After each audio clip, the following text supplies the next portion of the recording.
오늘 우리가 2023년 마지막 주일로 지키고 있습니다. 참 다사다난했던 한 해였던 것 같습니다. 우리가 2020년 1월 20일 국내 첫 코로나 환자가 발생했죠. 그래서 3월 10일부터 이제 팬데믹이 선언되었고, 그리고 2023년 5월 11일 중대본부가 일상회복 로드맵을 발표합니다. 3년 4개월 만에 엔데믹이 이제 선언되어서 우리가 자유롭게 활동할 수 있게 되었습니다. 힘든 시간들이었어요. 이 기간에 많은 교회들이, 특히 개척교회들이 문을 많이 닫았습니다. 그리고 대표적인 현상은 가난한 성도들이 많이 늘었다라는 거예요. 가난한 성도가 어떤 성도인지 아시죠? 교회를 안 나가, 안 나가. 그래서 뭐 중직자들도 그렇고 이 가난한 성도들이 많이 늘었어요. 재미있는 현상이 서울에 있는 교회를 제주도에 있는 분이 등록을 해서 온라인으로 이상한 이 풍조들이 생겼고, 그래서 교회도 이 쏠림 현상들이 많이 일어났습니다. 한 해를 돌이켜보면 모든 것이 참 하나님의 은혜였다, 이렇게 고백할 수밖에 없습니다. 우리 교회도 은행이자가 3.75에서 5.58로 거의 2배 상승해서 참 힘이 들었는데도 불구하고 우리 성도님들이 참 열심히 헌신하고 또 하나님 앞에 참 믿음을 지킴으로 말미암아 우리가 큰 빚 없이 잘 마무리할 수 있게 되었습니다. 참 여러 가지로 감사를 드립니다. 참 한 가지 좀 가슴이 아픈 것은 우리 정현숙 권사님 원치 않냐는 암 발병했지만 그러나 하나님께서 합력하여 영광으로 선으로 바꿔주실 줄 믿습니다. 모든 것이 하나님의 은혜였습니다. 여러분, 그 은혜라는 찬송 여러분 아시죠? 우리 손경민 씨가 작곡한, 제가 한번 부르면 좋겠지만 저는 좀 그래서 한번 여러분 음악을 한번 들으시면서 가사를 통해서 한번 다시 한번 여러분들의 믿음들을 한번 점검해 보시기를 바랍니다. 저는 어제 이 찬양을 들으면서 참 가슴이 좀 먹먹하고 또 참 주님의 은혜 앞에 다시 한번 감사하는 시간을 가졌습니다.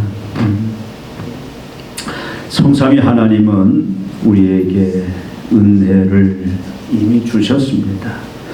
그리고 계속해서 은혜를 덧입어 살기를 하나님은 간절히 소망하십니다. 이것이 하나님의 마음, 하나님의 간절한 심정입니다. 우리가 읽어본 오늘 본문은 요한이 주님의 재림을 기다리는 종말의 성도들을 향해서 마지막 인사를 합니다. 그 인사가 뭡니까? 주 예수의 은혜가 모든 자들에게 있을지어다. 아멘. 모든 하나님의 성도들이 주의 은혜를 입기를 간절히 기도하고, 이 말씀은 성도들을 향하여 주의 은혜를 간절히 사모하면서 살아라, 그런 마지막 권면의 말씀입니다. 우리가 잘 아는 것처럼 바울 서신을 보면 바울은 모든 편지를 시작할 때 하나님의 은혜와 평안을 먼저 전합니다. 물론 그 당시 헬라식의 모든 서신의 그것이 구조였지만 바울이 그걸 끌어다가 모든 하나님의 백성들, 하나님의 자녀들에게 제일 먼저 전하는 내용이 뭐냐면 너희 하나님의 은혜와 평강이 있을지어다. 이미 하나님이 주셨다는 거죠. 근데 또 바울의 모든 서신서들의 마지막 마무리를 보면, 마지막 또 인사를 보면, 마지막 권면을 보면 또 동일하게 하나님의 은혜를 구합니다. 주 예수의 은혜가 모든 자에게 있을지어다. 주 예수의 은혜가 너희 심령에 있을지어다. 너희에게 너희 무리들에게 함께 있을지어다. 바울 서신의 모든 편지의 끝이 이렇게 마무리를 합니다. 히브리서 기자도 하나님의 은혜가 있기를 간절히 소망하면서 말씀을 정리를 합니다. 성삼위 하나님은 사랑하는 택한 백성들에게, 자녀들에게 이미 은혜를 주셨죠. 우리가 그동안도 계속 이 부분을 살펴봤습니다. 모든 자들에게, 모든 하나님의 자녀들에게, 모든 예수 그리스도의 십자가의 죽으심과 부활을 믿는 하나님이 성령이 주신 그 칭의의 믿음을 가지고 부활을 믿는, 죽으심과 부활을 믿는 모든 자들에게 은혜가 있을지어다. 그 말은 무슨 말입니까? 은혜를 누리게 해주겠다. 내가 은혜를 내게 해주겠다. 그러니까 너희는 어떻게 하라? 그 은혜를 누려라. 누리지 못하게 하는 많은 상황들이 있지 않습니까? 우리가 은혜를 참 빼앗길 수밖에 없는 상황들이 많아요. 건강이 빼앗기도 하고, 물질이 빼앗기도 하고, 또 내 가장 친한, 내가 믿었던 사람이 나를 배신하고 나를 힘들게 함으로 빼앗기기도 하고, 많은 환경들이 하나님이 주신 은혜를 빼앗아 갑니다. 그동안 팬데믹으로 인해서, 코로나로 인해서 우리가 그 은혜를 많이 빼앗기면서 산 자들도 많이 있습니다. 아직도 여전히 헤어나지 못하고 그 하나님의 은혜 밖에서 사는 자들도 우리가 많이 볼 수가 있습니다. 여러분은 어떻습니까? 은혜를 누리는 삶을 사는가, 자녀로서, 백성으로서. 여러분 방금 이 들은 찬양을 들으면서 저는 이 내용이 바로 내 얘기다. 저는 구구절절 참으로 공감을 하고 또 마음에 감동이 일어나는데, 여러분들은 어떻습니까? 여러분을 향해서 주님이 내가 너에게 이미 은혜를 베풀었다. 계속해서 네가 이 땅 사는 동안에 어떤 상황과 형편 처지 속에서도 영원히 은혜를 누리게 해주겠다. 바로 이 말씀이거든요. 그러니까 어떻게 하라? 간절히 소망하면서 살아라. 여러분 은혜가 무엇입니까? 은혜. 여러분 잘 알잖아요. 은혜. 그래서 따르려면 이름을 은혜라 많이 짓잖아요. 우리 교회는 은혜라는 이름은 없죠. 근데 은혜, 얼마나 참 좋으면 따르려면 은혜는 뭡니까? 하나님이 그의 백성 이스라엘과 모든 피조물에게 하나님 노릇해 주시겠다는 언약을 먼저 맺습니다. 사랑의 하나님이 내가 너희 하나님이 되고 너희는 나의 백성이 되고 내가 너희의 아버지가 되고 너희는 내 자녀가 되어서 이제는 내가 아버지, 너는 왕으로 될 거다. 이게 언약이에요. 모든 하나님의 역사는 이 언약에서도 출발하는데, 하나님은 그 언약을 신실하게 지켜주시죠. 그 언약을 신실하게 지킨 사랑의 행위가 뭐냐? 그게 바로 은혜예요. 사랑의 발동에서 우리에게 대가 없이 거저 베풀어 주신 구원의 선물이 은혜. 그러니까 은혜는 값없이 받는 거예요. 내 노력, 내 어떤 공로가 없이 그저 값없이 하나님이 받은 구원의 선물이 은혜입니다. 근데 이 구원의 은혜를 값없이 우리가 누리면 당연히 따라오는 게 뭐냐?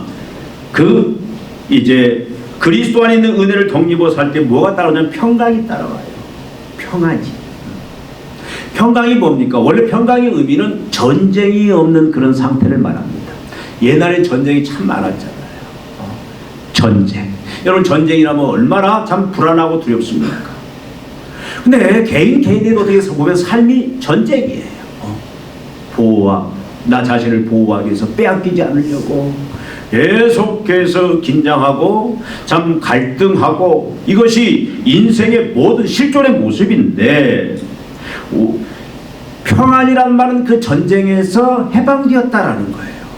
그 싸움에서 해방되었다라는 겁니다. 진정한 기쁨이 왔다. 마음에 잔잔한 평안이 임한 그 상태를 평강이다. 근데 은혜가 오면 반드시 뭐가 온다? 이 평강이 온다. 예수 그리스도께서는 어떻게 하셨습니까? 십자가의 대속의 제사로 말미암아 우리 죄인들의 죄를 다 용서해 주셨죠. 여러분 로마서 1장 18절에 보니까 인간의 죄가 피조물이 창조주이신 만왕의 왕이신 하나님을 사랑해야 되는데, 의지하고 순종해야 되는데 본인이 하나님 노릇하려고, 마치 안전과 행복이, 안녕이, 구원이 자기 자신에게서 오는 줄로 알고 자기가 얼마든지 구원을 얻을 수 있다 착각하고 하나님 노릇하려고 하는 그 하나님에 대한 불신앙과, 즉 뭡니까? 불순종이 그것이 죄악인데, 여러분 그것이 어떻게 바로 인간의 이 평안을 깨트려 버렸죠. 그래서 하나님께서는 예수의 대속의 죽음을 통해서 죄 문제를 해결하셨습니다. 그래서 우리를 의롭게 하셨어요. 그러니까 죄 문제 해결할 뿐만 아니라 하나님은 다시 우리를 올바른 관계로 회복시켜 주셨어요. 그 관계가 뭡니까? 그 언약의 관계, 아버지와 아들, 왕과 백성의 관계로 회복시켜 주셨고, 우리는 그 언약의 백성들이에요. 지금 바울도 요한도 이 언약의 백성들을 향하여 그 언약의 근거한 말씀을 선포하고 있습니다. 하나님 예수의 대속의 죽음을 통해서 하나님과 원수되었던 죄와 사망 저주 심판에 있던 영혼들을, 이미 평안을 잃어버린 영혼들을 죄를 용서하고 그 언약의 관계, 아버지와 아들, 왕과 백성의 관계로 다시 회복시켜 주셔서 하나님이 어떻게 하겠다는 얘기합니까? 그 평안을 누릴 뿐만 아니라 이제 아버지 노릇, 왕 노릇 해주심으로 말미암아 하나님이 어떻게 하겠다? 영원토록 보호하시고 지켜주시고 인도하시겠다. 바로 그것이 하나님의 약속이고 오늘 말씀 속에 그 의미가 포함되어 있습니다. 여러분 로마서 1장 18절, 모든 인간들이 어떤 상태, 어떤 실존에 빠졌습니까? 하나님을 거역함으로 말미암아, 하나님을 불신하고 불순종함으로 말미암아, 스스로 자신에게 하나님 노릇하려고 하려 말미암아 어떻게 했어요? 그걸 뭐예요? 불의와 불경건의 그 상태에 빠졌다. 그 불경건이 뭘 가져왔냐? 하나님의 진노와 저주를 가져왔다라는 거예요.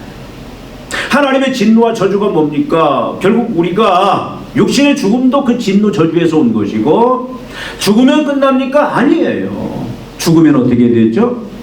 이제는 영원한, 예수 제일 전까지는 죄인은 어떻게 되는 거예요? 육신은 땅으로 흙으로 돌아가지만 영혼이 지옥에 가 있는 거예요. 그리고 예수의 재림 때 그 영벌의 부활을 해서 영원히 지옥에서 저주와 고통, 그 벌을 받는 그 실존이 인간의 실존이다 그 말이죠. 불경과 불의로 말미암아 하나님의 진노와 저주가 임했다. 얼마나 무서운 말인지 모릅니다. 우리가 지옥불에 떨어져 영원히 고통당한다. 어떤 사람은 그래요. 지옥 가고 말지. 여러분 지옥은 그렇게 쉽게 내가 얼마든지 뭐 가지라고 말할 수 있는 그런 장소가 아닙니다. 하나님이 죄에 대해서, 죄인에 대해서 얼마나 이를 갈고 죄인을 어떻게 처리하시는가. 여러분 그것이 십자가 예수님의 그 죽음, 예수의 우리 죄를 담당해서 죄와 죄로 말미암은 그 저주를 다 받으신 거예요. 얼마나 두려워. 지옥의 장소가 여러분 쉽게 가고 말지 그럴 장소가 아니라 영원한, 성경은 뭘로 표현하고, 인간의 언어로 표현할 때는 뭘로 표현하고 있는가요? 불구덩이로 표현하고, 구더기도 죽지 않고 영원히 이 고통과 이 형벌의 장소가 지옥인데, 불경험과 불의가 이런 하나님의 진노로 저주로 모든 인간을 몰아넣어버렸다. 예외는 없다라는 거예요. 은혜가 뭐냐? 은혜는 바로 거기에서 우리를 건져낸 거예요. 바울이 진리를 압니다. 다메스코에서 예수님을 만나기 전에 그걸 몰랐어요.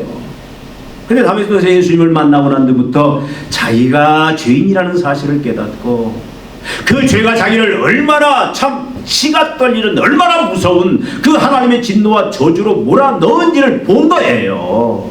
지옥이 얼마나 무서운지를 하나님 심판이 얼마나 무서운지를 본 게 그걸 알고 나서부터 그는 어떻게 됐어요? 이 은혜 앞에 그는 어떤 표현을 합니까? 바울의 입에는 항상 은혜 막 은혜 감사하는. 그래서 우리가 잘 아는 로마서 1장 16절 내가 복음을 부끄러워하지 아니하노니 복은 모든 믿는 자에게 구원을 주시는 하나님의 능력이라. 복음을 부끄러워하지 않는다 이 말은 바울이 이 은혜에 대한 아주 최상적인 고백을 하는 내용이에요. 복음을 부끄러워하지 아니한다. 하나님이 그리스도를 통해 주신 그 은혜를 부끄러워하지 아니한다. 그 복음이 뭡니까? 부끄러워하지 아니한다. 그 말은 무슨 말이에요? 이중부정입니다. 이중부정은 강조하는 거예요. 그 말은 다른 말은 자랑한다. 그래, 자랑한다. 이 은혜만 생각하면 그냥 기뻐서 견딜 수가 없어요. 고린도후서 11장 26절부터 나오는 그 수많은 그 고통들, 복음으로 인한 그 죽음에 거의 다가가는 그런 고난 속에서도 그냥 감격스러운 거예요.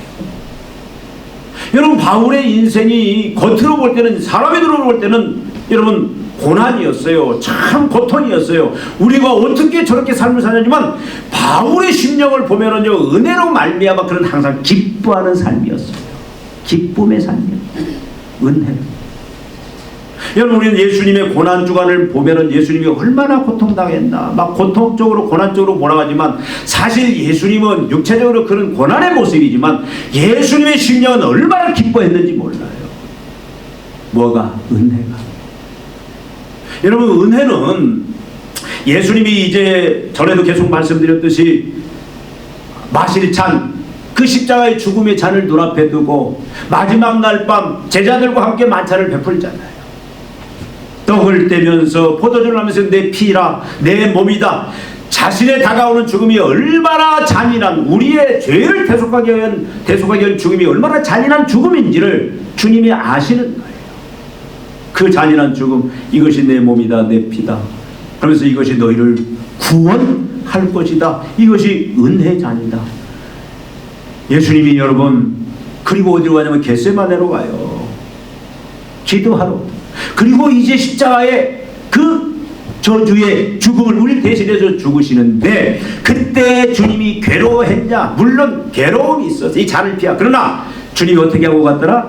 찬미하면서 갔더라. 그 고난 죽음의 장소를 향해서 주님은 어떻게 했어요? 기쁨이 충만했어. 우리가 얻을 그 은혜로 말미암은 그 구원의 그 결과들을 생각하니까 기뻐서 견딜 수가 없는 거예요. 사도들이 육체적으로 괴로웠지만 그들 마음속에 항상 기쁨이 넘쳤습니다. 평강이 넘쳤습니다. 감옥도, 매질도, 사람들의 수치와 조롱, 멸시도, 죽음도 그들의 그 은혜로 이 말미암은 기쁨을 빼앗아갈 수가 없었어요. 여러분, 은혜는 소소한 게 아니에요. 우리를 죄와 사망, 심판, 저주에서 불경과 불의로 말미암아 하나님 저주와 심판에 빠진 그런 인생들을 거기서 건져내 그 원인이 되는 죄 문제를 완전히 다 해결해 버렸어요. 없애 버렸어요. 예수님이 다 담당해 버렸어요.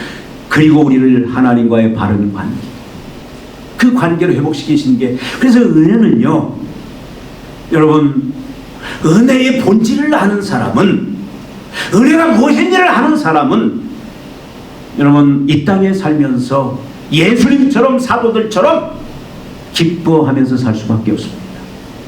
바울이 기뻐하라. 내가 기뻐하노니 기뻐. 바울은 자기가 기뻐하지 못하는 소리 기뻐하라고 한 거 아니에요. 우리가 잘 아는 저 빌립보서에 보면 여러분 4장에 기뻐하라, 기쁨이라는 단어가 16번이나 나와요. 기뻐하라. 내가 기뻐하는데 기뻐하라.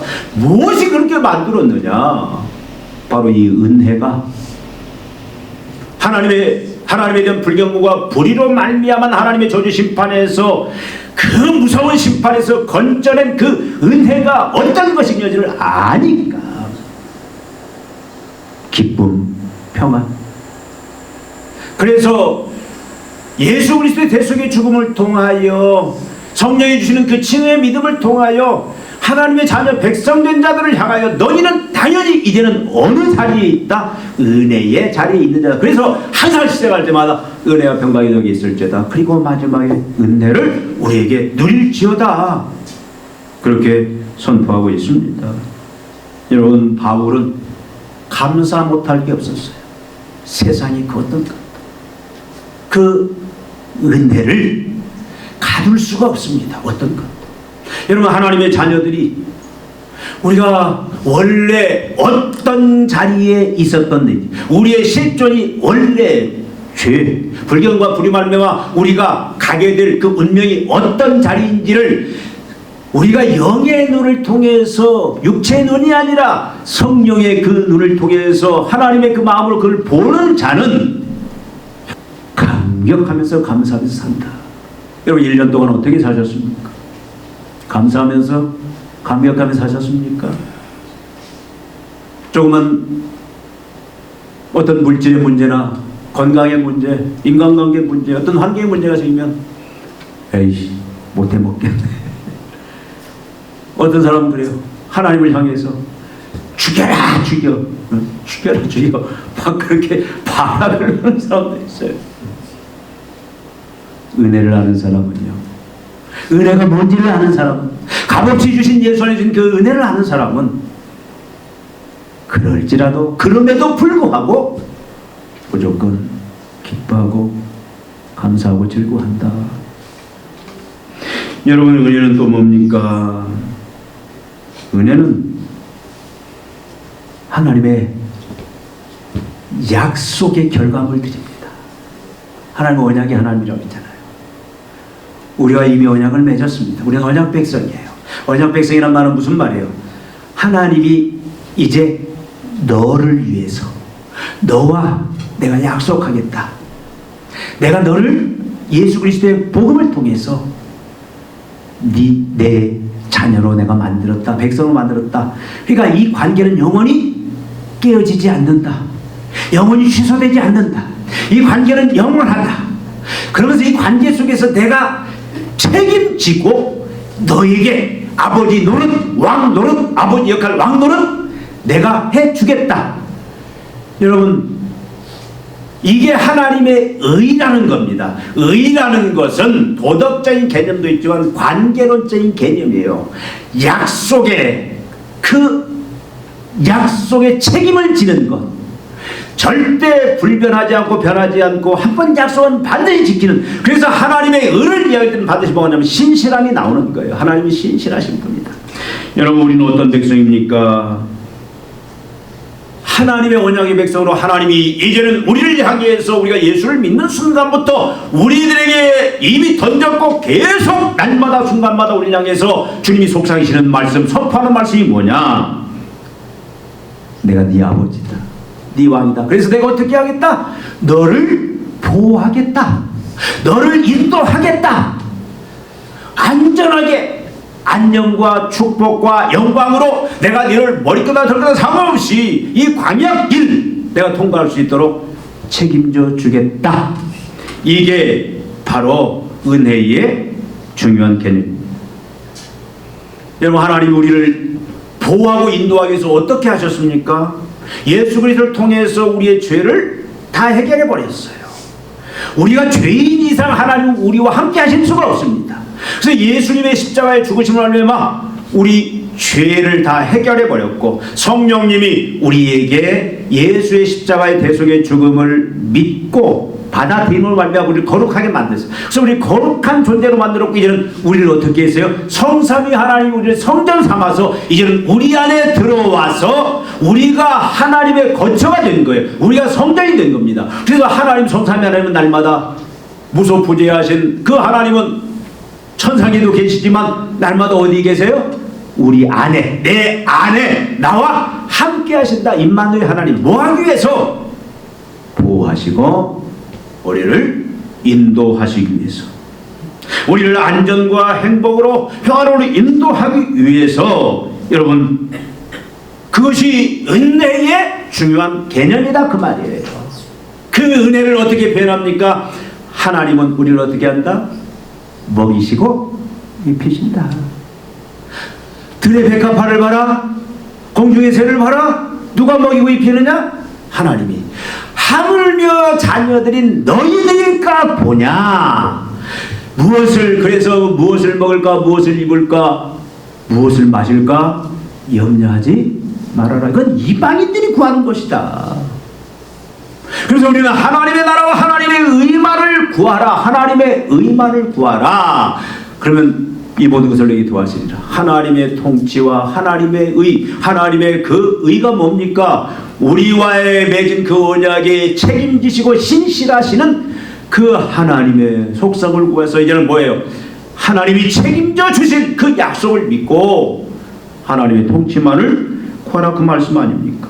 그럼 어떻게 하겠다? 모든 것 다 어떻게 한다? 먹을 거 입을 거 다 공급해 주신다. 아멘. 이게 은혜의 개념입니다. 하나님의 은혜를 아는 자는, 여러분, 우리가 참 먹을 거 입을 거 걱정 왜 안 합니까? 은혜 걱정할 수밖에 없잖아요. 그죠? 자녀들 교육이든지 또 내 건강의 문제든지 물질은 참 중요한 겁니다. 근데 그 중요한 것이 결국은 뭐예요? 우상이 되어버리잖아요. 물질의 종이 되어 모든 인간들이 살아갑니다. 여러분, 은혜는 물질을 초월한 거예요. 물질을 뛰어넘는 겁니다. 물질의 영향을 받지 않는, 종이 아니다 그 말은 물질을 마음대로 지배한다고. 종이라는 얘기는 벌써 그 물질을 이끌려 다니는 거예요. 여러분, 믿음이 클수록 은혜도 커집니다. 우리가 주님을 섬기는 모습을 보면은 받은 은혜만큼 섬겨요. 은혜 이상을 뛰어넘지를 못합니다. 제가 지금까지 목회해 왔지만 아무리 말로 이렇게 저렇게 표현을 해도 그 사람의 그 모든 삶의 행적들은, 행동들은 은혜를 뛰어넘지 못해요. 10,000원, 하나님의 은혜가 10,000원이라면 10,000원어치밖에 하나님 앞에 신뢰하지 못합니다. 100,000원인 사람은 100,000원. 근데 내가 하나님 앞에 받은 은혜만큼 충성하고 은혜만큼 그 신실함을 보여주는 게 인간의 모습인데, 여러분, 하나님이 우리에게 베푸신 그 은혜가 우리가 헤아릴 수 있는 겁니까? 우리가 저울질할 수 있는 겁니까? 물론 여러 가지 상황이 있죠. 목숨보다 더 중요한 게 어디가 있습니까? 근데요, 진짜 하나님의 은혜를 아는 사람은, 여러분, 온전한 하나님의 은혜는 우리를 죄와 사망에서 건져주셨잖아요. 구원하셨잖아요. 하나님 먹을 것, 입을 것, 우리 이 땅에 필요한 것 다 책임져 주시겠다고 했잖아요. 우리가 못 믿을 뿐이지 하나님은 그렇게 하셨고 능히 그렇게 하시는 하나님이십니다. 많은 증거자들이 있습니다. 그렇다면 여러분, 그 은혜를 아는 사람은, 여러분, 돈 때문에 하나님 섬기는데 영향을 받으면 안 돼요. 사람 때문에 하나님 섬기는데 영향받으면 안 돼요. 목숨 때문에 하나님 섬기는데 영향받으면 안 된다. 단 1%도 영향받으면 안 된다. 그것 다 초월해서 사는 게 그게 진정한 은혜의 모습입니다. 여러분, 돈이 없어도 할렐루야, 건강하지 못해도 할렐루야, 내 원수가 주위에서 덜그래도 할렐루야. 꼭 사람들이 하는 얘기를 보니까 너 때문에, 누구 때문에, 누구 때문에, 누구 때문에. 여러분, 은혜를 아는 사람은 누구 때문에 그 말을 할 수가 없습니다. 나가서 여러분, 은혜는 뭐냐? 하나님이 우리를 의식주 문제뿐만 아니라 하나님이 무엇도 책임져 주십니까? 하나님이? 여러분, 우리가 하나님의 자녀가 되었던, 백성이 되었다는 얘기를 다른 말로 제가 정확하게 표현하겠습니다. 우리가 예배자가 되었단 말이에요. 세상을 예배하고 사단을 예배하고 세상 것들을 나를 예배하던 우리가 이제 비로소 만왕의 왕이신, 만왕의 주이신 성삼위 하나님을 예배하는 자로 우리가 바뀌었다란 말이에요. 그러면 은혜를 끼친 이유가 우리를 예배자로 살게 하기 위해서 하셨다 그 말이죠. 그러니까 은혜를 아는 사람은 예배 목숨 거는 거예요. 은혜가, 죄송합니다, 내가 받은 은혜가 사람의 물질이든 어떤 목숨이든 이걸로 저울질해서 뭔가 비교할 수 있는 마음이 들기 시작하면은요, 우리 진정한 하나님 기뻐하시는 예배자로 살 수가 없습니다. 예배자는요, 아무 생각 없습니다. 그저 주일은 주님의 날이잖아요. 주님을 예배하는 날이에요. 높이잖아요. 생명에 관계된 일을, 세상 일을 끊고 생명에 관계된 일을, 사람 살리는 일을, 사람 구원하는 일을 전적으로 하는 날이 따로 구별하여 주님이 우리에게 복 주신 주일의 의미입니다. 주일을 딴 생각하면 안 돼요. 그것은 벌써 우리가 은혜에 대해서 뭔가 그 은혜가 제한적이다라는 거예요. 주일을 하면 무조건 하나님 앞에 드리는 날이다. 예배하면 무조건 거의 조건이 없습니다. 거리 때문에 몸된 교회 못 나와도 어디든 가서 하나님을 예배하는. 여러분, 은혜는 뭡니까?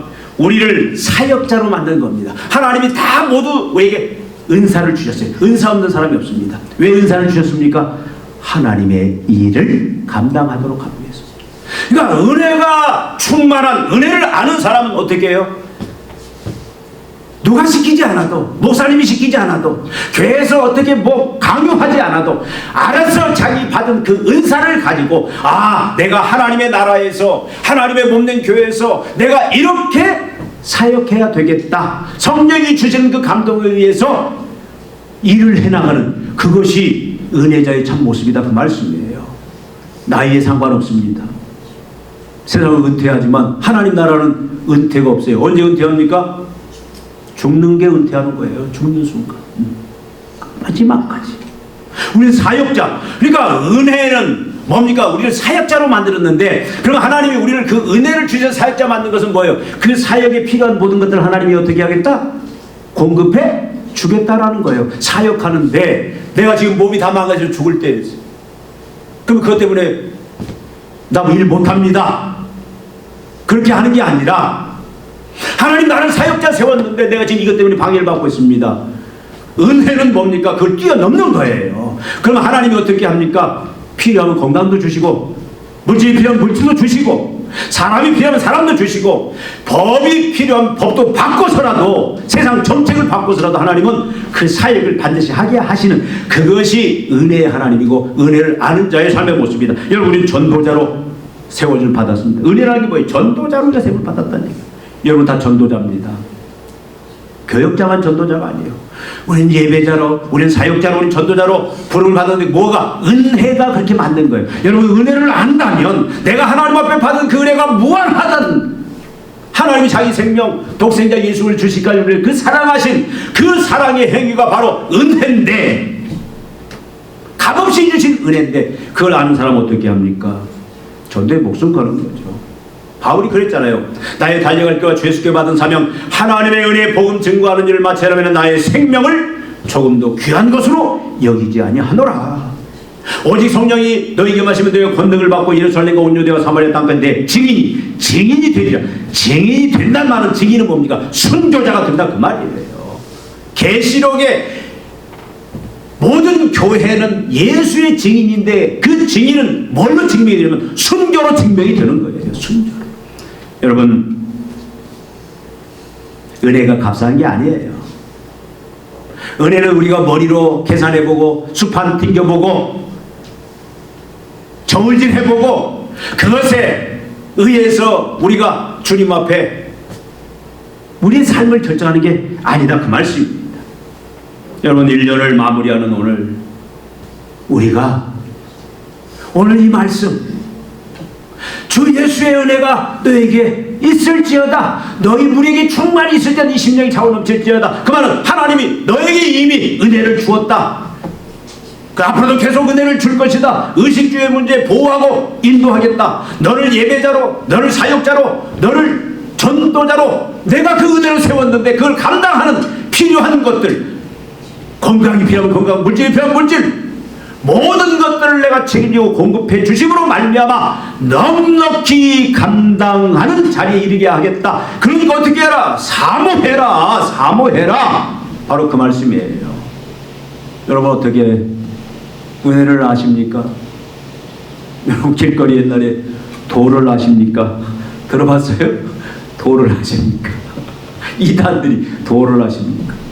여러분들은 스스로 물어봐야 돼요. 내가 은혜를 아는가? 여러분 서로에게 물어봤는데 은혜를 아는가? 그리고 스스로에게 말합니다. 하나님이 주신 은혜는 무한하다. 내 생명을 다 바쳐도 아깝지 않다. 하나님 그 생명 독생자 예수를 던지기 희생하기까지 나에게 베푸신 그 신실함의 약속의 성취, 그 사랑의 행위, 그게 은혜다. 나를 이제는 하나님이 보호하고 인도하시는 그 하나님의 신실함, 이것이 바로 은혜다. 하나님이 나를 예배자로, 하나님이 나를 사역자로, 나를 전도자로 은혜로 세우셨는데 그것을 넉넉히 감당하는, 그렇게 만드는 것이 바로 은혜다. 하나님 그렇게 하신다고. 그래서 너희에게 은혜가 있을지어다, 이 말은 우리가 이 은혜에 지금 젖어 있는가? 여러분 1년 동안 이 은혜 속에서 사셨습니까? 감격과 기쁨이 있었습니까?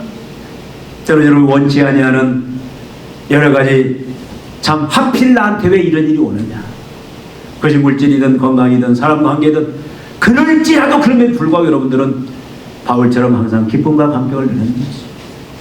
또 여러분 우리가 의식주 때문에 종이 되어서 참 주님 섬기는 것, 자녀로서 백성으로 삶을 소홀히 하는 것 있다면 그것 뛰어넘고 절대적으로 죽으면 죽으리라 주님을 의지하고 순종한 그 모습이 있는지, 나가서 우리는 예배자로서, 우리는 사역자로, 전도자로서 목숨 걸고 여기 충실했는지, 그것이 은혜의 참 모습인데 우리 자신을 한번 되돌아보십시다. 그래서 이제는 우리가 1년을 정리해야 돼요. 그냥 2024년 맞이하면 안 됩니다. 여러분 2024년 어떻게 맞이하겠습니까? 우리가 똑같은 실수를 하면 되지 않습니다. 똑같은 실수하면 안 돼요. 바꿔야 돼요. 잘못한 거 있으면 그거 버리고 틀어야 됩니다. 방향이 잘못해서 방향을 바꿔야 됩니다. 그렇지 않으면 우리 똑같은 그 길을 걸어갈 수밖에 없어요. 여러분 2024년 우리는 언제나 은혜 속에서 날마다 모든 것이 그저 천국이고 기쁨이고 감격이고 감사하고, 그럼에도 불구하고 기쁨과 감격이고 하나님이 날마다 보호해 주시고 인도해 주시고 책임져 주시는 그걸로 말미암아 의식주 때문에 걱정하지 염려하지 아니하고 하나님이 주시는 그 자유와 평강 가운데, 담대함 가운데 나가서 우리가 예배자로서, 우리가 사역자로서, 전도자로서 세상이 감당할 수 없는 그런 목숨 걸고 하는 바울처럼, 사도들처럼 우리가 그렇게 할 수 있는 그런 그 모습, 그것이 바로 뭐다? 은혜가 우리를 이렇게 만든다. 그래서 여러분 내 안에 은혜가 있는지 우리가 이 시간 다시 한번 이제 결심하고 2024년 맞이하십시다. 내가 이제는 2024년 뭐만 사모하리라, 뭐만 갈망하리라? 돈을 갈망하는 것이 아니라, 성공을 갈망하는 것이 아니라, 출세를 갈망하는 것이 아니라, 세상 것이 아니라 은혜만 내가 간절히 소원하면서 살겠다. 그러면 어떻게 한다? 모든 것이 다 따라온다. 필요한 것 다. 너희 먼저 그의 나라와 그의 의를 구하면 모든 것을 너희에게 더하여 주시리라. 기도하시겠습니다. 하나님 아버지, 1년 동안 우리 왕이 되시고 우리 주가 되시고 우리를 신실하게 보호하시고 인도하신 것 감사합니다. 성삼위 하나님, 우리에게 은혜 주시사 날마다 우리를 안전 가운데, 평안 가운데, 영생 가운데, 우리를 기쁨 가운데 인도해 주신 것을 감사합니다. 주님, 이제 우리가 은혜를 알고 은혜를 누리고 은혜를 사모하면서 은혜만을 사모하면서 사는 믿음의 종들이 되기를 원합니다. 아버지 하나님, 세상 것 우리가 필요 없습니다. 주님의 은혜만 있으면 주님, 내가 모든 것 기쁨으로 권세와 능력 가운데 예배자로서, 우리가 신실한 사역자로, 신실한 전도자로 살아갈 수 있는 이 진리 앞에 주님, 이제 저희들이 은혜를 사모하고 은혜를 구하는 그 믿음으로 살아가게 하시사 2024년 한 해에는 주님, 저희들이 참으로 날마다 기쁨과 평강과 만족을 누리는 자요, 모든 것 하나님이 책임져 주시는 하나님의 모든 보호와 인도를 받는 종들이요, 우리가 이 땅에서 가장 행복한, 가장 능력이 있는 예배자, 사역자, 전도자로 살아낼 수 있는 그 은혜 속에 나아갈 수 있도록 역사하여 주시옵소서. 예수님의 이름으로 기도하옵나이다. 아멘.